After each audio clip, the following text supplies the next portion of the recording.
Hello and welcome to the program. Rebel News has released a legal update with Sarah Miller for Pastor Artur Pawlowski, which entails her calling the decision that keeps him incarcerated as unreasonable and called the solitary confinement extreme. This was a provincial court decision that is being appealed to the Court of Queen's Bench. However, Sarah Miller admits that if the appeal is not upheld, then Artur Pawlowski could remain imprisoned for a long time.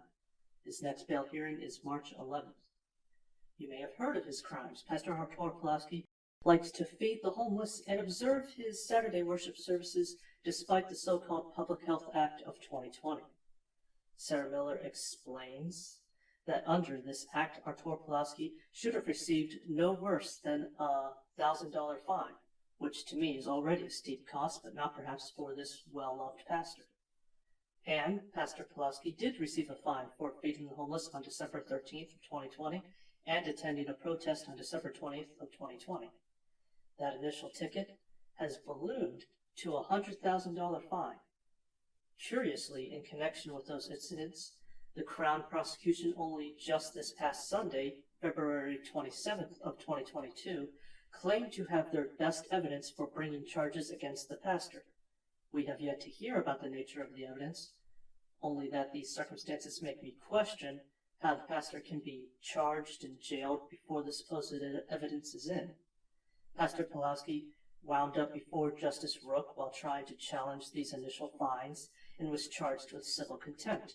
Next, Artur Pawlowski protested another pastor's arrest and was charged with criminal contempt.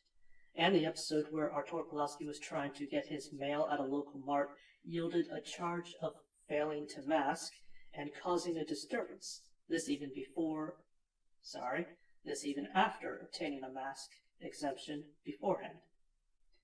Now we come to Artur's latest arrest, where by aligning himself with the truckers, he is in some way a danger to critical infrastructure while giving speeches and praying with the protesters. I don't have to tell my audience that Pastor Artur Pawlowski's circumstance is ludicrous. You know that.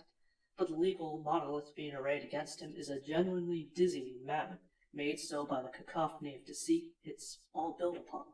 As such, I appreciate the update from Rebel News, but I wish it had been presented in a more linear fashion. I found their conversational summation a little difficult to penetrate. All the same, some scraps of new information came through. I had no idea that the pastor was charged for the manner he tried to get his mail, and I'd be glad to hear more information about the nature of the evidence being brought against the pastor, as to what it is supposed to prove, and if Canadian rights can turn a corner or continue off a cliff. Before the latest arrest, Justice Germain's decision had been successfully stayed for further review. That's one glimmer of hope out of a dismal line of partisan judges.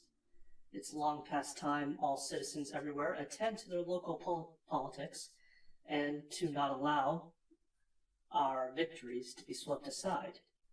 The news cycle is trying to move on, but protesters continue on despite the specter of their lives being destroyed, and as a consequence, we see governments everywhere rolling back their restrictions and trying to absolve themselves of responsibility.